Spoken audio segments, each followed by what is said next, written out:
Are you about to be evicted, or do you own property and your tenants are not paying the rent and you're going to need to evict them? Well, wait, let's talk first.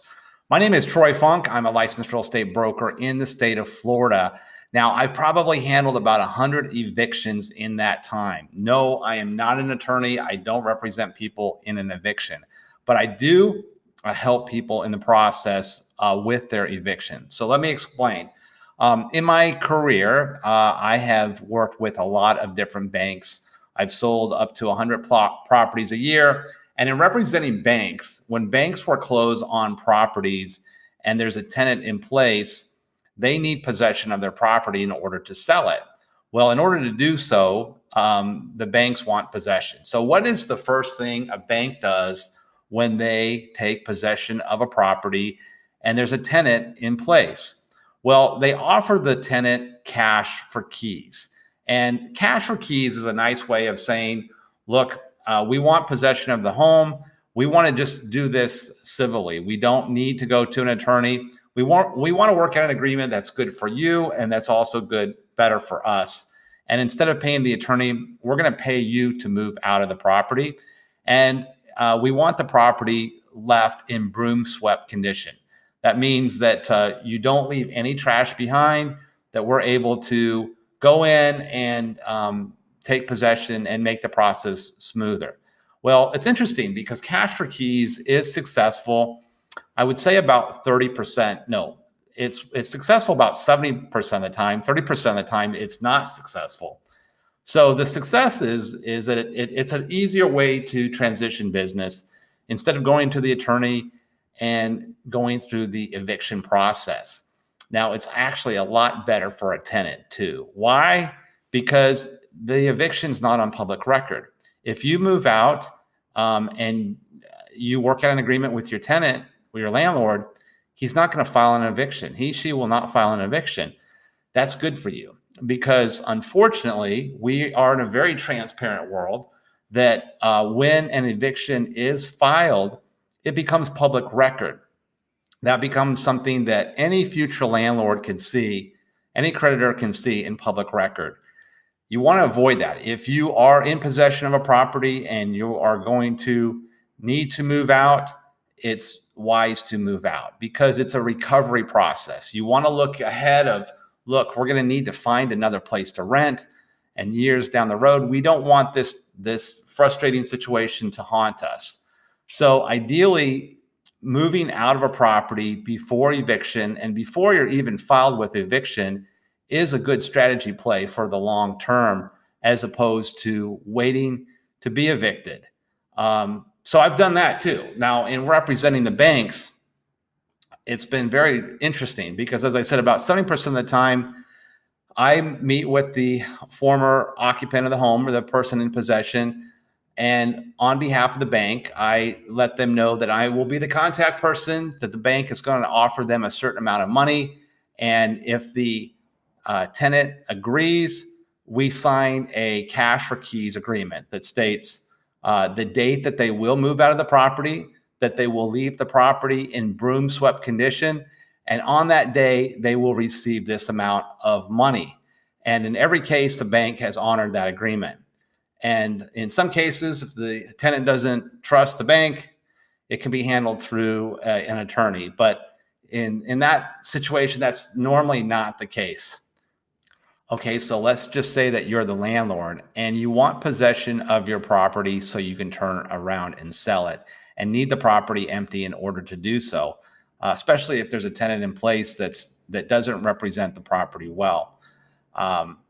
Ideally, properties will sell much faster when it's empty, and you're going to want that property vacant. So ideally, the easy button would be to select a real estate agent early on that has experience with cash for keys and that has had success with that. And ideally, that real estate agent should represent you as part of their fee in selling your property. The agent goes to the tenant, contacts them and says, look, I am here to work out an agreement that's good for you and also good for my future seller. My seller is going to sell this property. They need the property empty. And this is how we're going to do that is they're willing to offer you so much money. You need to be out of the property by this date. And if you are, I will be the one to hand you the cash for keys. Now, this normally works best because a landlord's not dealing directly with a tenant. And it also is a way of keeping it out of the court system. In cash for keys, the agent can explain to the tenant, this is going to be their best option because number one, if they do this, this will keep this eviction off public record. This will give them a little bit of cash to move on, and everybody wins. Again, I've been successful at that about 70% of the time. So that works. But let's just say it doesn't work. The 30% that say no, or they're hostile, or it's just not going to agree to work. Well, you have to do an eviction, obviously. And I have done eviction on some of my own properties. I mean, I've been the owner. I'm acting on my own behalf. Now, I'm not an attorney, so I can't help other people evictions on their property, not legally. And I don't do that. But on my own properties, I've handled my own evictions. And I've also paid attorneys to do evictions for me. And I found that actually is a lot easier. I mean, attorneys know what they're doing. And especially when you hire an attorney that specializes in evictions, it can go real well. Well, that's a very hostile situation. Obviously hostile for both parties. And an eviction is a very personal process. It's hard, especially if you're the tenant. You've lived in that property for an extensive period of time. You have a lot of memories there, and especially if you don't have another place to go. What's possible here? And a lot of people wait to the last minute, and they are waiting for something to happen. And I've seen some very sad situations, and I recall one where the occupant refused to move out. We actually showed up. The police showed up, let them know they were going to be there the next day, and they weren't even packed. They really believed that they could stay there and not pay rent. And when we showed up with the crew to take all their stuff out of the home, the people went to the news station and claimed discrimination. Well, it wasn't discrimination. It was the fact they hadn't paid the rent. And ideally, all their personal things were set out to the curb. And what was very disturbing about that, in our area, that once personal property goes to the street, it's public domain, and all their personal things were left outside. The neighbors started pillaging it, and basically everything they owned was, destroyed. And I've seen some really, really sad stories, and it's just not the right answer. I mean, if you're in a state that you can solve it, if you're facing an eviction, you're in trouble. I mean, you're going to have to move. And ideally, the nicest way you do it is going to have an impact on your next place where you move. So it is challenging if you don't have a place to move, you have no money. How do I get out of this property? Well, as nicely as you can. And again, if you're offered cash for keys, that's a good solution, and work with them. I know it's difficult on both parties, but cash for keys is a solution.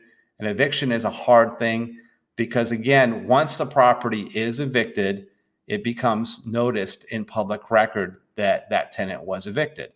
So I want to go even a little beyond that point. Now, let's just say you're forced out of your property and you're angry, right? And you take it out on the house, and you leave a lot of stuff behind, and you leave the house in very bad shape, or wherever you leave. Well, I had that happen, but I had it happen in reverse order. I had just started buying rental properties, and I had one in particular that I was very sensitive to because it was a house across the street from the water, and it was a home that I really cared for, and we put new paint and carpet, and we found a tenant that I believe would be very good. And they were very unkind to the house. and I didn't want to renew the lease for that reason, and they stopped making the payment. So I evicted them, and there was no cash or keys because it takes two reasonable people to come to an agreement, and my contention was they were unreasonable. I didn't like these people. I could not work with them one-on-one, so I had to evict them. And when I evicted them, they retaliated by destroying my house. Well, and a little ambitious of me, I'm like, okay, well, it's not over with yet, right? So I filed in a small claims court. Now, when they moved in, I had them sign an agreement showing all the things that were wrong in the property, and they had acknowledged that in the letter stating all the defects with the home. So that was evidence in court, and along with the lease, obviously I had an eviction against them that was public record, and all I had to do was go to the court and say, Your Honor, look at this. Look at the lease. Look at the agreement. They've accepted the home the way it was when they moved in. This is the condition of the property.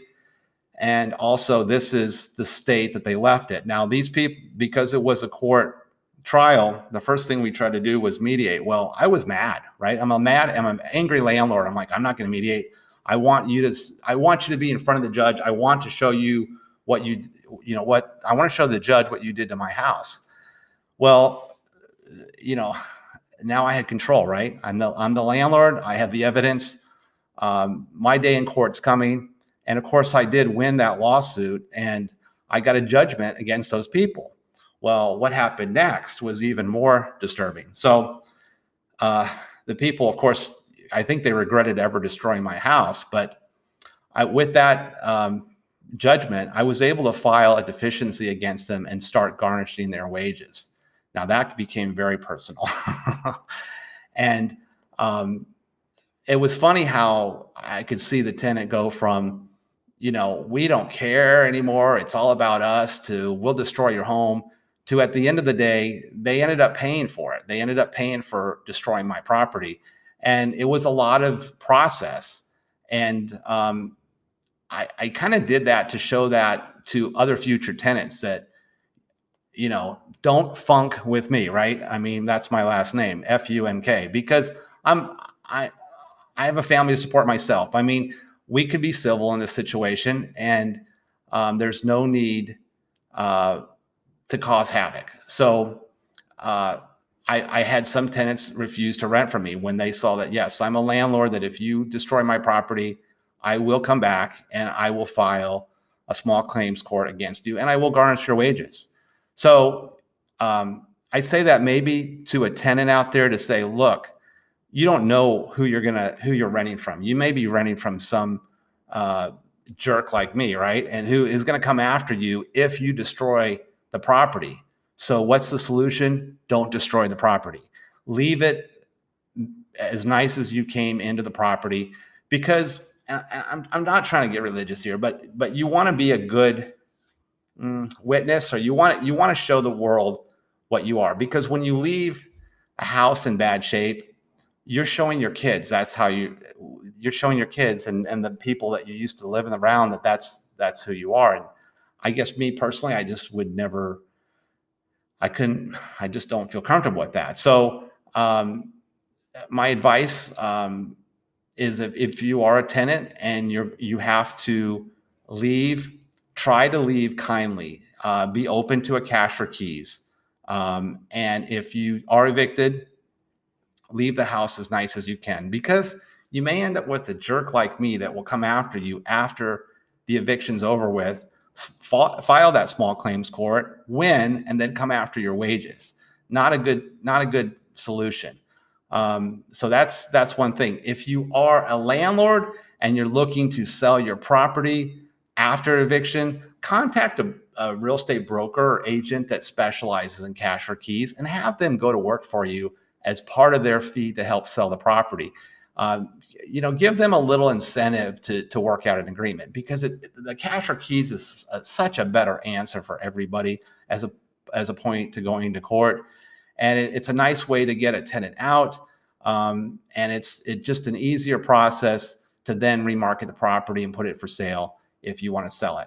So I hope all that information was helpful to you. If it was, please hit the like button and certainly hit the subscribe button, because my channel is about all things possible in Florida real estate. And I want to be here to be a service to you and add value. So if I've added value, again, hit that like button and hit the subscribe button. And I hope to see you on the next video. Thank you.